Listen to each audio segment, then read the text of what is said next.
fíjense que de las inquietudes más grandes que hay con esta cuarta, ya veníamos mal con la relación entre contribuyentes gobernados y gobernantes.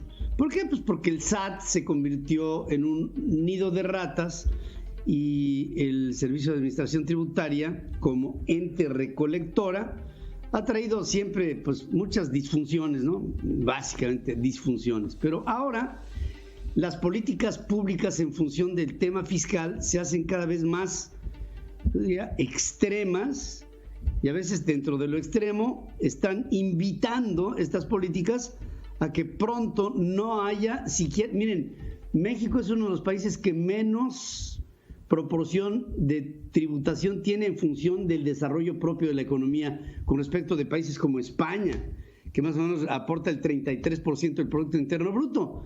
Nosotros estamos como a la tercera parte de eso, estamos lejísimos, pero pareciera como si estuvieran empeñando en que todavía esté peor.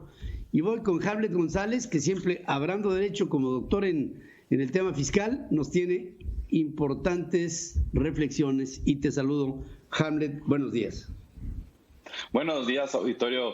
Querido Pedro, bueno, pues siempre es un gusto estar contigo. Y hoy, fíjate que voy concatenado con dos aspectos que suceden hoy. La pregunta del día, que tú muy puntualmente lo dijiste, verdaderamente si hay progreso en México. Y cuando hablo de progreso, hablo de mejora en la condición humana.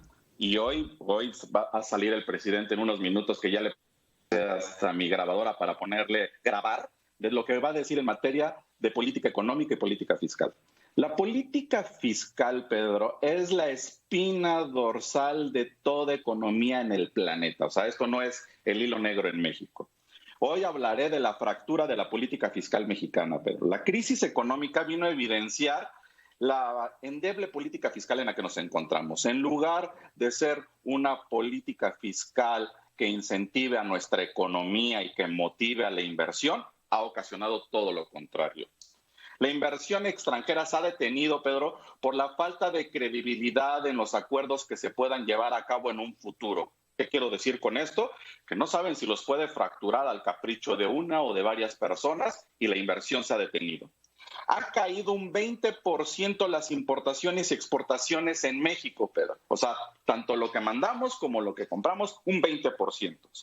Hoy, nuestra CIA mexicana, que es la Unidad de Inteligencia Financiera a través de Santiago Nieto, acaba de salir con una brillantísima idea, Pedro, y de verdad me iba a poner de pie. Yo creo que hay que darle el Nobel en Economía, porque dice que hay que sacar de la circulación los billetes de 500 y de 1,000 pesos, porque estos billetes son utilizados para corromper al servidor público. Pero imagínate, Pedro, que en un medio de comunicación y alguien con un puesto tan importante de la economía mexicana diga que la única forma con la que podemos contener la corrupción es sacando de la circulación los billetes de 500 y de 1,000 pesos, ¿no? Entonces, hoy se lo aplaudo y digo, bueno, yo lo voy a nominar al Premio Nobel de Economía.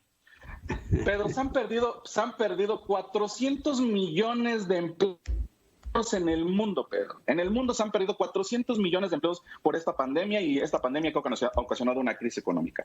Solamente de estos 400 millones, los países más afectados en el planeta son dos. El primero es Estados Unidos, que ha perdido casi 50 millones de empleos, y México al día de hoy ha perdido entre 16 y 17 millones de empleos. Dentro de estos 16 o 17 millones de empleos, casi 15 son de economía informal y 2 son de economía informal. ¿Qué es lo que le hace falta a nuestra política económica y a nuestra política fiscal en especial, Pedro? Hay una ausencia de estímulos fiscales y de incentivos de inversión económica, tanto nacional como extranjera, ya que la economía no se mueve únicamente por contribuciones, Pedro, se mueve por otros factores, y dentro de estos factores entra la conducta evolutiva del ciudadano. Es: yo quiero contribuir porque quiero recibir beneficios sociales en que repercutan en mi mesa, en mi seguridad y en lo que está sucediendo. Hoy, Pedro, nos encontramos con una gran crisis en materia de política fiscal. Los contribuyentes de los sectores primarios, que es el sector de agricultura, y una industria importantísima, que es la industria farmacéutica, han solicitado aproximadamente 169,000 millones de pesos de devoluciones de IVA. ¿Por qué estas devoluciones de IVA? Se lo platico al auditorio rápido. Es el IVA que compran contra el IVA que vende. La diferencia les genera un saldo a favor y ese saldo a favor lo están solicitando al SAT. El SAT no lo está devolviendo porque está requiriendo información que está fuera hasta de términos de ley y no nada más fuera de los términos, sino fuera de lo que establece la ley como un requisito para que sea devuelto este dinero. Entonces, realmente estamos encontrando diálogos bípedos, Pedro, en donde por un lado quiero decir que estoy con el ciudadano y que apoyo al ciudadano y por el otro lado lo coarto. Es cierto que el presidente de México está en el segundo lugar de la lista, nada más que se equivocó el presidente porque lo vio de abajo para arriba y no de arriba para abajo, porque no puede ser posible que México estemos, ya salió el secretario de Hacienda, Pedro, a decir que estábamos en la peor crisis, peor que en la de 1932, y lo argumenta que fue en la de 1932 porque históricamente no tenemos registros anteriores, y la crisis de 1932 mexicana deriva de la crisis del 29 en Estados Unidos, ¿no? Que fue una condición, se empezaron a llevar registros económicos de lo que sucede. Vamos a traer al final de esto, Pedro, un retroceso económico a través del PIB, no nada más del gasto, del 20%. Ya dijimos toda la crisis en la que nos encontramos. Ahora, ¿qué tenemos que hacer, Pedro? Tenemos que reinventarnos, Pedro. Fíjate el término. Hay que hacer una reinvención de normas jurídicas, de política económica, de conducta social, pero también de conducta de gobierno. Porque si no generamos una modificación estructural en cómo innovarnos con esto que está pasando e intentamos generar políticas de hace 2000 años, donde Poncio Pilatos decía, pues vamos a dejarlo al pueblo que decida en una consulta y yo haré lo que ustedes decidan, donde la gobernabilidad de este país y el Estado de Derecho, Pedro, es tan endeble que un hombre puede fracturar 200 años del Estado de Derecho de este país. Creo que hoy la política fiscal mexicana pasará por los peores momentos de la historia de este país. Y no creo que nada más sea por la conducta que sucedió por el COVID, sino por la falta de capacidad en la toma de decisiones. Intentamos que el ciudadano contribuya a través del arrebato, Pedro, no a través de una conducta voluntaria para un beneficio social. Nada más que hay que recordarle al Estado que únicamente se contribuye sobre la riqueza, no sobre los ingresos, porque ahora van a perseguir los ingresos, no nada más van a obtener la riqueza. Y únicamente estamos viendo, Pedro, que ni siquiera estamos haciendo una valoración si efectivamente los empresarios van a tener utilidades para poder contribuir.